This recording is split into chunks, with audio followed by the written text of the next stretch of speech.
반갑습니다. 청춘부동산입니다. 4월 위기설이 다시 나오고 있습니다.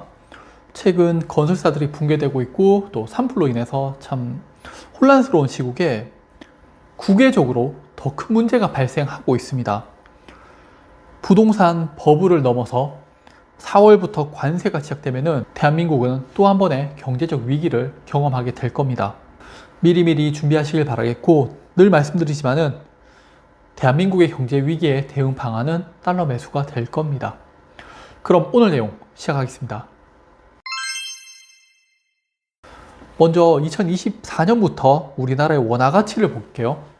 환율이란 것은 국가와 국가 간의 상대적인 것으로 가장 위에 있는 달러가 2024년 1월에 1,300원에서 지금 1,460원까지 상승을 했습니다. 가운데는 중국 위안화 환율로 2024년 1월에 약 188원에서 현재 200원까지 상승했습니다. 그나마 엔화 환율의 상승폭이 가장 작은데 2024년 1월에 910원에서 지금 970원까지 상승했습니다. 다른 국가들과 비교해서 환율이 상승했다는 것은 대한민국의 원화 가치가 하락했다고 볼 수가 있는 거죠. 제가 왜 2018년부터 계속 달러 매수하세요라고 이야기했는지 아시겠죠? 우리나라는 부동산 버블로 인해서 버블 붕괴가 발생하기 전까지는 돈을 계속적으로 풀 수밖에 없고요. 그러면은 인플레이션, 원화 가치의 하락이 발생하면서 환율은 계속적으로 올라갈 수밖에 없습니다. 그래서 버블 붕괴 이전까지는 환율이 계속 상승할 걸로 보고 있습니다. 이제 다시 원달러 환율을 볼게요. 2024년과 비교해서 현재까지 환율이 계속 상승하고 있어요. 환율은 국가 간의 상대적인 겁니다. 우리나라의 원화보다 달러가 더 강해졌다는 의미고요. 이상하죠? 불과 몇 년 전에 미국 망한다고 했는데 알고 보니까 미국보다 대한민국이 망할 확률이 더 높은 거예요. 그리고 이건 정말 단순하게도 국채 금리를 보면 나타나는데 미국 채금리가 3.6%부터 상승해서 지금 4.39%까지 움직이고 있습니다. 불과 얼마 전에도 4.7% 찍고 내려왔는데 미국 채금리가 하락을 했으면 환율도 하락을 해야 되는데 환율은 상승을 했죠. 환율은 그대로 1,460원에 유지되고 있죠. 이게 문제라는 거예요.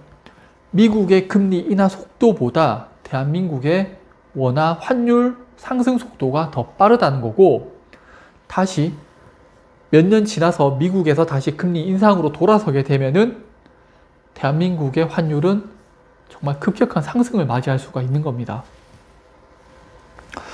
그래서 달러를 매수하라고 하는 거고요.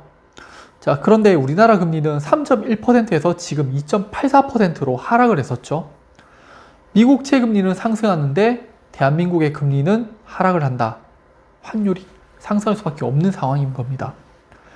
대한민국의 부동산 버블로 인해서 기업 부채, 가계 부채가 계속적으로 증가를 하고 있거든요. 답이 없습니다. 버블 붕괴 없이 버블을 계속 키워가고 있는 거죠. 우리나라의 외환보유고입니다. 환율이 계속 상승하니까 외국인들은 환차손을 입게 되는 겁니다. 단순히 금리를 낮춰서 돈을 풀어서 경제를 활성화시키겠다. 대한민국은 기축통화가 아니기 때문에 환율이 상승할 수밖에 없고요.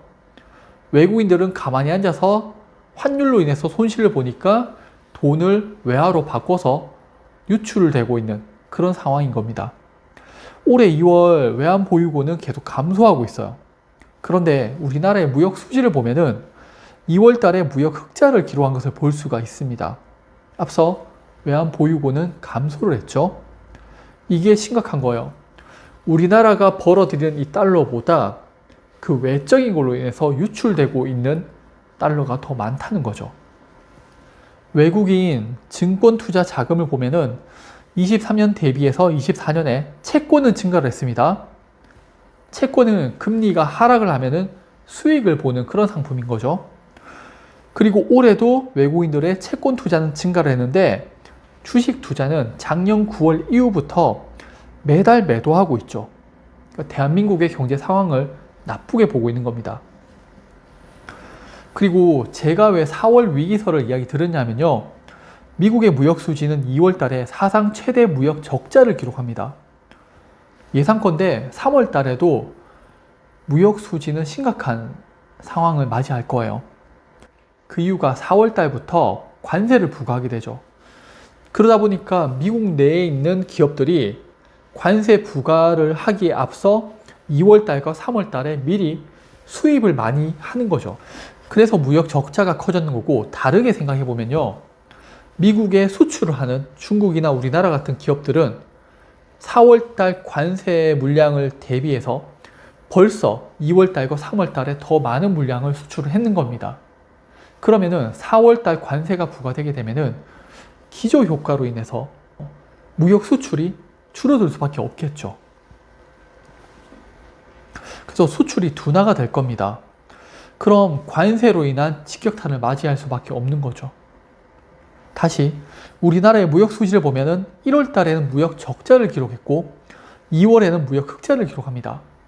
3월에도 무역 흑자가 예상되지만은 4월부터는 미국의 수입이 줄어들게 되면서 다시 무역 적자 또는 흑자가 대폭 감소할 것으로 예상됩니다. 오늘 내용을 정리해서 말씀드리자면은 미국의 채권금리가 상승하고요. 우리나라의 채권금리는 하락하면서 환율은 상승하고 있습니다.